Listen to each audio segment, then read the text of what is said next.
Welcome back to the channel. Today we are ending the pediatric cancer series with, So I'm Ellie Waters Barnes. I am from the UK.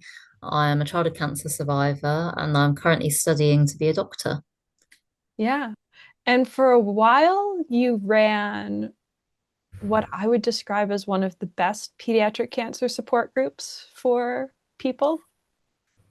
You ran, Really?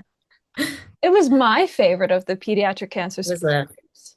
Yeah. Yeah, I feel like it was such a long time ago now, but it was, yeah, teens versus cancer. And I mainly set it up to allow teenagers with cancer to connect with each other, to share advice. We had a group chat, which was good most of the time. Sometimes you get the odd not so helpful person on there, let's say. But otherwise, it was all quite good. And then when I went to uni, life got busy, and that was it really. But it was good. I don't know if there's been anything like that since. I'm not too sure. I don't know. What was fun for me is that I met girls through that group chat who I then went Yeah. to oncology camp with, or I met through programming. Oh, that's nice. Yeah. Or there are girls who I met through that who I'm, still friends with on Instagram or Facebook. Yeah, And I that's good. think it sort of expanded us outside of our natural cancer bubbles of like our own country, our own hospital. Yeah, That was fun. it was good. Yeah. I thought it was nice, and like it's just that shared understanding and shared experiences. Like the group chat did get very funny at times because just the taboos and Yeah. weird, unique experiences of cancer all came out, and we could all sort of relate to each other, which was really nice. And there was something incredibly comforting about a whole group chat of, for the most part, teenage girls who Yeah. it could vary. You could start the day like helping somebody pick out dresses for a funeral, but could end the day Mhm. gossiping about boys. Like Yeah. it was a very teenage girl group chat that just had a very Yeah. cancer lean to it. Yeah, like nothing was off limits in that group chat. No. And I sort of liked that. It was a bit chaotic at times. It was entertaining. And it was good, as you said, like you form those connections from the chats and you could meet them at different sort of cancer events and conferences. But not only that, if you couldn't meet them in person, you could sort of take it off the group chat and message each other, privately, which was nice. So yeah, it was good. Yeah, I almost haven't thought about it in so long. Like it's interesting that you brought it up actually. I think about it because like I knew girls from the group chat who I didn't know were girls I went to camp with Oh, until okay. they it was like months later that they like we all realized that we were all in the group chat together. And Oh, that was wow. fun because we all were part of the same chat, but there were a Mm. lot of people in that chat. It was There was a lot. it was a fun adventure. It was good. So, what was your official cancer diagnosis? So it was stage 4 alveolar rhabdomyosarcoma. So it's a type of soft tissue cancer. Yeah. And you're part of the stage 4 gang. I am, yeah, because silly 13-year-old me just decided to keep this lump growing and not tell anyone about it until it got so bad that I couldn't pee, I couldn't poop, and my leg really hurt. So that was basically the crux of it. Yeah, but I'm just very lucky to be alive. Obviously, I've got a lot of problems from the treatment, but sort of just manage it day by day and just make the most of the second chance I've been given, really. And I think that's something that Lexi and I talked a lot about is that there's Mm. so much fallout and symptom management and side Oh, effect yeah. management. And it's sort of never ending. Yeah. Like you're always, I sort of felt for like the first 3 years, like we were just behind the ball. Like we Yeah. couldn't get in front of anything. Mm. And I don't know if you guys felt the same way. Like it took a while for you to feel like you were actually like on top of everything again. Yeah, like I've actually found, a bit controversial, but I found sort of remission and like life after cancer more difficult. and life during cancer, just because during cancer, I was very visibly a cancer patient, and all these symptoms were very prescribed, expected from the treatment, and it was all in the name of getting rid of the cancer. And then once my treatment was over, and I thought, oh, yay, I'll go back to my old life and go back to football and running and all the things I enjoy. But I was actually a very different Ellie than what I was before. And because my hair had grown back, I didn't look like a cancer patient anymore. And I was expected to go and sort of affiliate into society with all this extra burden that I carried with me. And it was difficult because my mind wanted me to do more than my body could actually do. So I like the way that you say about being behind the ball. I felt like I was constantly trying to catch up all the time, and it was really exhausting. It's really only probably in the past couple of years where I felt like I'm sort of on top of everything. It's taken a long time because along the way I've had extra hurdles, extra health conditions to contend with, and I'm sure there'll be more to come in the future. But I'm sort of just trying to find ways to manage it and accept this new way of life. I think you said it perfectly. Like once our hair grows back and we look normal, Mm, people sort of forget. yeah. And I think I struggle with that a lot because like I will have incidents with people where people will go, "Oh, what happened to your leg? Why do you wear Mm, brace?" And I'll go, "Oh, I had cancer." And they'll go, "No, but like what actually happened to your leg?" It's like cancer can't be an answer for this. yeah. And it's like, "No, but seriously, I had Yeah, like cancer." well, yeah. And you are so different than you were before diagnosis. And there is no way to get back to where you were pre-diagnosis exactly as you were for No. most people. Yeah, I almost sort of see it as I've had like a personality transplant because you can never unlive what you've been through with cancer, and it will touch you in some way. And because my treatment was 18 months long, like it was I was never going to go back to what I was like. And I do like this new me. Like, I don't think I would have ever gone and done medical school if it wasn't for cancer. But there's definitely parts of my old carefree 14-year-old self that I do miss as well. So it's sort of pros and cons. And I think the way you said, like the two personalities and the parts you miss is so true. Like there are so many parts of 18-year-old me that I deeply miss. Mm, But there are also so many parts of 24-year-old me that I absolutely adore. yeah. And I desperately want parts of that 18-year-old me back, but it's like it just doesn't happen. No, well, it can't really because, like, having experienced something as traumatic and life-changing as cancer, it just changes your psyche forever. In good ways and bad. Like, I think one of the main negatives for me after cancer treatment is that I'm much more anxious now. I don't like that. Before, I was not very anxious at all, was like super confident and didn't worry about things. Whereas now, because the impossible has happened, I constantly see the impossible as my top possible. Like it's bizarre, but like I can't unthink that now. Like I always think the worst before the best, because at least if I'm prepared for the worst and if the best happens, oh yay. But then it's made me quite anxious, which is annoying. All the time, people will go, the chance of this is so low. And I'll go, but the chance of that stage four cancer, like that wasn't even on the list. Yeah. I will like spiral over the smallest things. And then Mm, people will go, why doesn't X scare you? And I'll go, oh, because I had stage four cancer and like this isn't scary in comparison. But like yeah, that small thing, utterly terrifying. exactly. Yeah.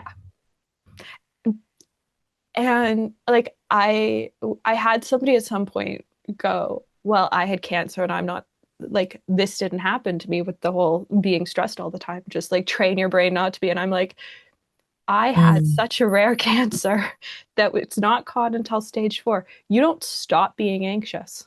no. If I wake up with random bruises on my leg, we spend an hour going, how did I get bruised? before we continue on with the rest of our day. Yeah.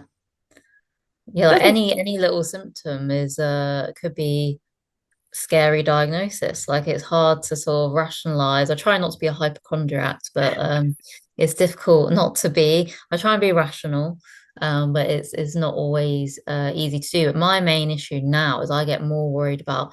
I'm less worried now about cancer coming back because I'm like 8 years out of treatment. That don't plague me with worry that much. It's more what other health problem may I develop from the cancer treatment I had, and how will that affect my ability to work and just do day-to-day life? That's my main fear.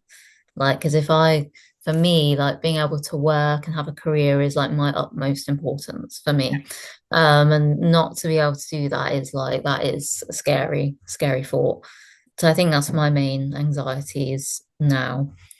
and I think that's fair. I was talking to somebody earlier this month who had the same chemo as me 3 years before I did, who 2.5 years ago started to lose her hearing. Mm, And so now I'm going, I always knew this was a possibility, but now it's something we actually have to like pay attention to and start to watch for because she isn't the first person I've heard lose their hearing after this chemo. yeah, But now she's somebody I know who had the exact same treatment as me and is losing her hearing. And I think it's those anxieties that really start to pick up the further out you get. yeah, I agree. So, you were you inpatient for all of those 18 months, or was it inpatient, outpatient? So the first 9 months was the intensive phase of the treatment. So that was every 3 weeks. I was inpatient for about 5 days, receiving intravenous chemotherapy. And very often, in that 2 week break, I'd be back with a fever or something and have to go through the whole infection Yep. protocol. I was about to say, Um, were you part of the every time you were home, you ended up with a sepsis or another crazy infection gang? Yeah, so actually, luckily enough for me, I tended not to actually have an infection. Oh, I ended up having a fever that would then be disproved. But obviously, obviously the neutropenic sepsis, yeah. so risky. You have to be inpatient and receive 48 hours of antibiotics anyways. But I was very lucky that none of them ever, they would happen quite frequently, but none of them ever resulted in infection for me. And then after those 9 cycles were done, I then had 12 months of what's known as like maintenance chemotherapy. So just even though technically I was cancer free based on scans, they wanted just to give me extra chemotherapy for a year just to reduce the risk of relapse further. So I'd have a weekly intravenous chemotherapy outpatient, and then I'd have daily oral chemotherapy. So yeah, by the end of the 18 months, I was just exhausted, done, couldn't wait to be finished. It definitely took a big toll on my body. Yeah. And I think that's something we all experience. Like the longer we're in it, the more exhausting it is. Mm, And I remember going home at one point, and within like an hour of being home from being in the hospital for a week, I had a fever. And I was never angrier at my mother for taking me in. Because in the end, it was they discovered it was a fever in reaction to the bone marrow stimulants, so that I had blood cells so that they could give me chemo again. But it was like you're home for all of an hour, and then you're mm. back in the emergency room, and then you're admitted. It's like I just want to sleep in my own bed. Yeah, I had that on Christmas Day. They timed my chemo so that I would be done before Christmas. I Hmm. think this must have been a week after my chemo infusion, and I felt fine for the first half of the day, and then gradually after lunchtime, feeling more and more unwell, and lo and behold, had a fever. So ended up spending part of Christmas Day in hospital, and then the Boxing Day and the day after. Yeah. When chemo ended, you would have been part way through. Here it would be high school. There it's your Secondary school. secondary school. Because I think you're into A levels, but I might be wrong. Yeah, so when I was diagnosed, I was at the start of year 10. Okay. And year 10 is the start of something that we have called GCSEs, which is Yeah. over 2 years. So you're like 14 to 16, you're studying for your GCSEs. Um, so obviously I missed basically all of that year through having treatment. So when I did go back to school, when I started my maintenance treatment, I actually made the decision to repeat that year Okay. because I would have only really just been out of treatment when I was due to normally sit my GCSEs, and I thought that wasn't good for me. And I didn't want the extra stress of having to try and catch up with all, like, I literally missed like 9 months of school. It was a lot. But yeah, obviously repeating the year came with its difficulties because everyone in that year knew me. They were just very scared to talk to me. I don't know if they thought I was contagious, or I think more so, I think they're more worried about saying the wrong thing to me. So it was definitely a struggle. And like even the people in my previous year sort of didn't know how to speak to me anymore as well. So it was tricky. Yeah, and I again looping back to the group chat, like that was one of the best things about it because I think a lot of us lose a whole bunch of our friends because they just Yeah. don't know how to talk to us. Yeah, they get scared. They get scared, they don't know what to say, and so instead of saying anything, they say nothing. Yeah. And that can be really, really difficult. Mm. Yeah, it was. Like I used to always say, I wish I could go to a school with all my cancer friends because they understand, they treat me like a person. But I think particularly with the friends in my old year, it was like out of sight, out of mind part of it. Because the first month, everyone was super supportive, getting constant messages from everyone, checking how I was doing. And after that, it was done. Like I had a couple friends who stuck by me, thankfully, but the rest of them, they moved on, basically. And that was hard. But I sort of made a couple new friends in my new school year and got on with the couple friends that I had, so that was nice. So you sat your exams a year late, A year later, yeah, and now you've briefly mentioned it, but you are in medical school, I am, yeah.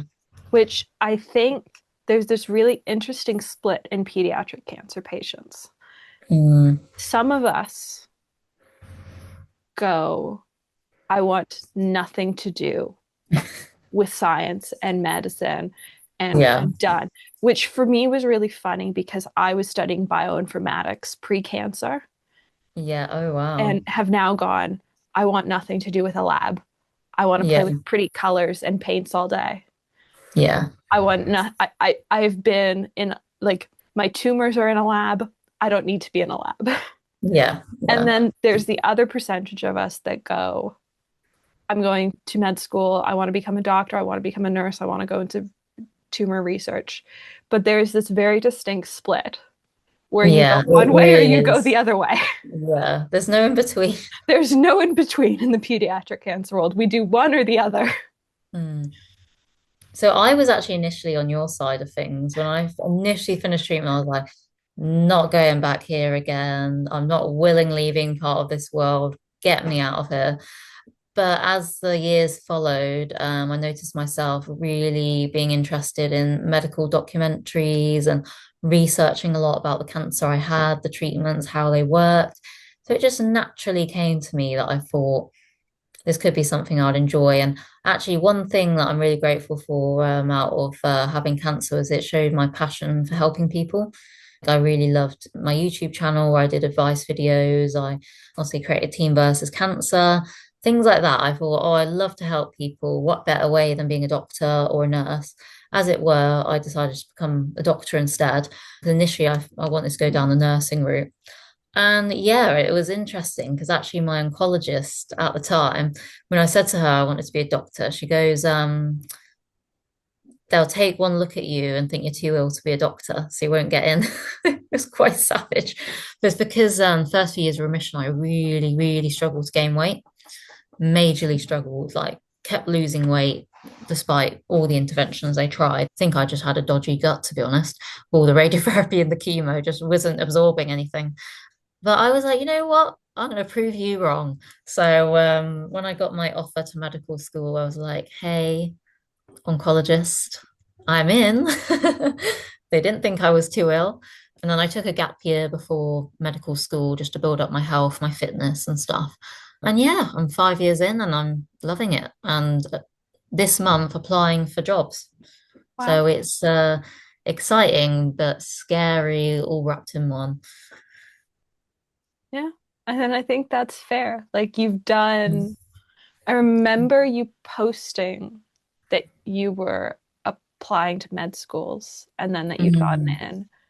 And I remember being really, really excited you had gotten it. Like as yeah. excited as I was, about Maya getting into nursing school. Like I was just as excited about you getting into med school. And I think it's because pediatric cancer patients and people who have been in the hospital world since we are little are a different breed of physician. Yeah. One of my doctors was a former AYA cancer patient diagnosed in his teens. Fantastic. Wow. One of my favorite therapists in the hospital was diagnosed with a brain tumor during her master's program.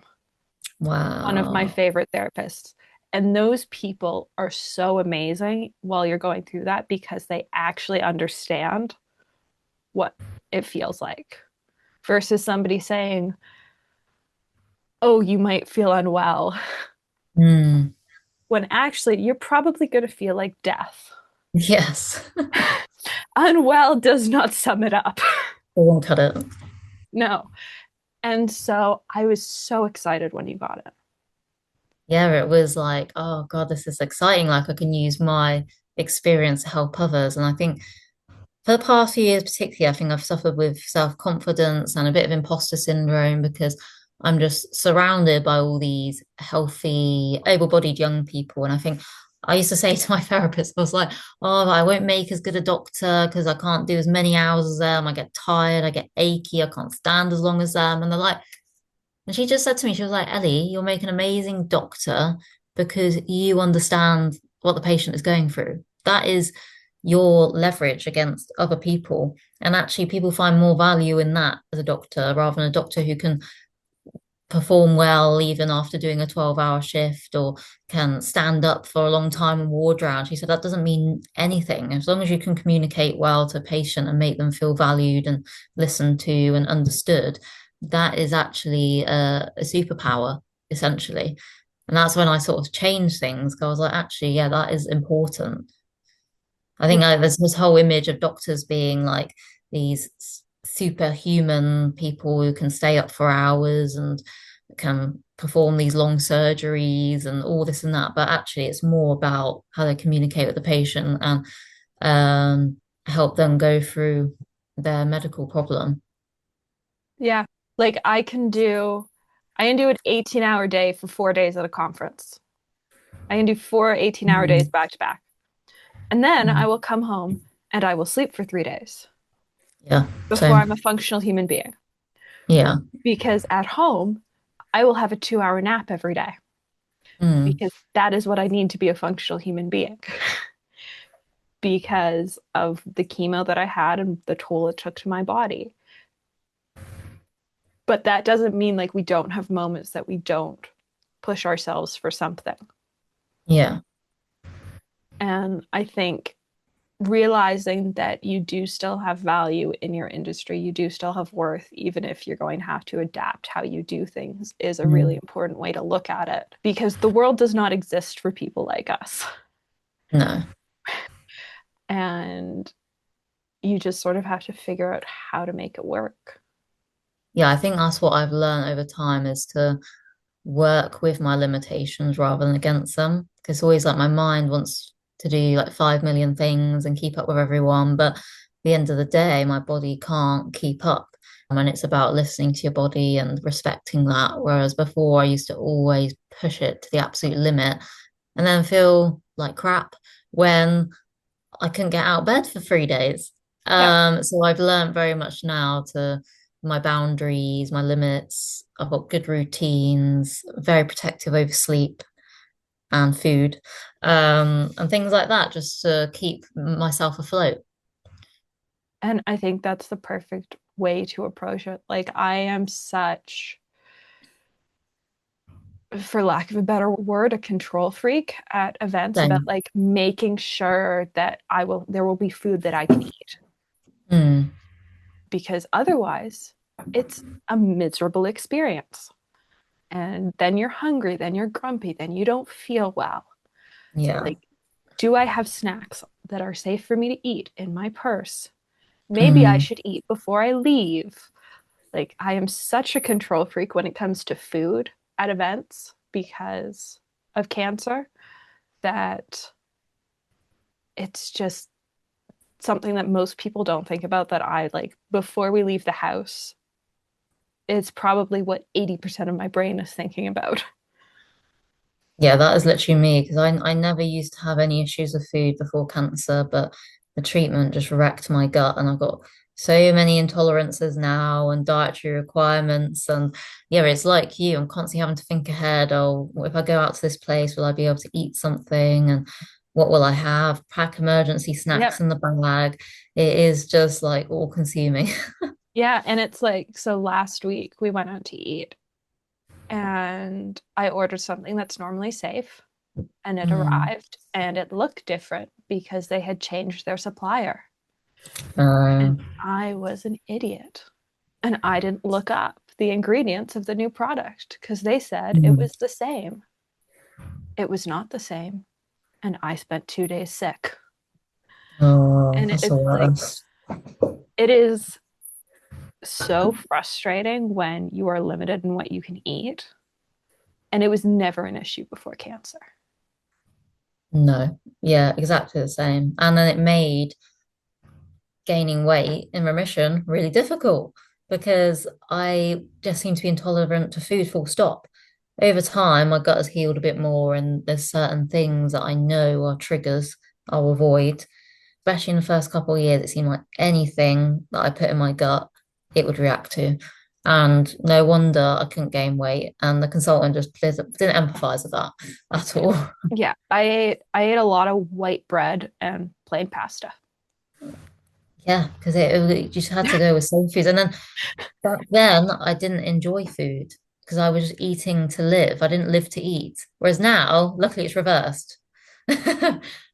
But back then, I just didn't enjoy food. I was like, actually, if I could, I'd go back to a feeding tube because at least then I didn't have to think about it. I had a whole period of time where I was so afraid to eat because we didn't know what was making me sick. Yeah, Like, food becomes scary when you don't know what yeah, is making you sick. Um, and it was so hard to eat. yeah, And it's still like now when I have a random reaction, and I don't know if you go through the same thing, like getting over the mental game of like not being sure what you've reacted to. And so suddenly all food is scary, even though you know that like plain white bread should be okay. It is yeah, utterly terrifying because you don't know what you ate that made you sick. yeah. And that's me because obviously, especially when I become a doctor, I'll have responsibilities, I'll have to be at work. I can't just nip away if I'm not feeling well. I've got to be there. So it's like almost I try and control my environment at all times to optimize my performance. Yeah. That's not what it should be like. And it's actually draining. It is exhausting. Because you're trying to control everything and you just can't. Yeah, because I definitely get that from my family members. They say you are a control freak, and the cancer has made me a control freak. I would add that people who add vegetables to dishes and don't tell people Mm, has have made me a control freak. The number of times that I've accidentally been poisoned by foods that should be okay, that after the fact I found out had pureed extra vegetables in them or uh, stuff, and I'm like, well, shit, I have a very limited amount that I'm allowed to consume a day. Have mm, already consumed my allocated amount, and now I'm going to be sick. yeah, Or the high fiber pastas. Like, yeah. who and people who don't say that that's what they're serving, it's like, oh, this food should have been okay, and now I'm gonna be sick. Mm. It's very isolating though. 'Cause I remember specifically in my first year of university when my gut problems reached a peak. It was quite bad. It made me isolate myself from people because I didn't want to go out to food with people because in case I got, well, in case first of all, the place that everyone chose had no options for me. And B, if I got a reaction, it meant I was unwell or sick in front of people that I'd only really just met and that I wasn't comfortable with. It was a lonely first year, put it that way, because it was hard. I would rather have just stayed at home than having that anxiety. And actually, when I'm more anxious, I'm more likely to get a reaction. So it's like a self-fulfilling prophecy. It's like a vicious cycle. Yeah, no, it's so true because like the more like I we don't go to eat somewhere unless I've looked at the menu. Yeah. I'm literally the same. Yeah, again, basically looking through a mirror with two very different cancers. Yeah, or even my our very good friend has moved to the Netherlands for a year, take a Yeah. year out of med, do a different degree. We're gonna go visit her, which I'm very excited about. But the first thought on my mind is like, what am I gonna eat when I'm there? And I'm going to have to like scrutinize the menus. And then I also always feel a little bit bad and a bit of a burden that my Mhm. other friends don't have the liberty of choosing wherever we want because we've got to think about my dietary requirements.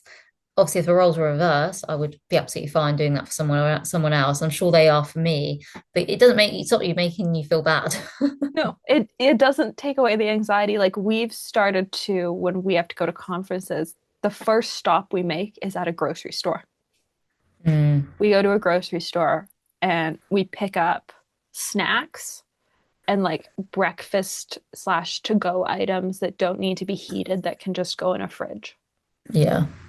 so that I don't have to think, but I know that they're safe to eat. Like we do all the label checking in a grocery store. And so that if they're in our hotel room, I can eat them. New way of life. It is like even like I got diagnosed with pancreas problem and every time I eat I have to have enzymes. Um and it's just that like remembering to take them out with you everywhere and then people knew that you're going out to eat with seeing you pop a pill before you eat. It's like do I have to explain myself every time? I've just stopped explaining taking pills at a table. No, I I have. It is just what it is. it is what it is. Wow, this has been lovely. It Thank you has. for participating in the pediatric cancer series and being my final interview of the month. No, it's been amazing. I'd love to be back if you have anything else on. It's been nice. I will for sure have you back at some point. And if you decide to take up a fountain pen habit, I will have you on the channel for a video about pens. Yay, that'd be good. And if you ever want to come visit the UK, let me know. Hey, And I'm a British citizen. I just like need to get my ass on a plane. yes. And what part of America do you live in again? I live in Is it Canada. America? I live in Canada. Oh, Canada. I don't know why I thought that. Okay, well, I'll I definitely come live in visit the better Canada. country, Ellie. I'm a little bit scared of America at the moment, so I'll come visit Canada. So that's actually good. Yes, I will get my ass on a plane to the UK at some point because Well, I'll get my ass on a plane to Canada at some point. That would be nice. I still have my passport. Yeah. All right. Thanks. Thank you.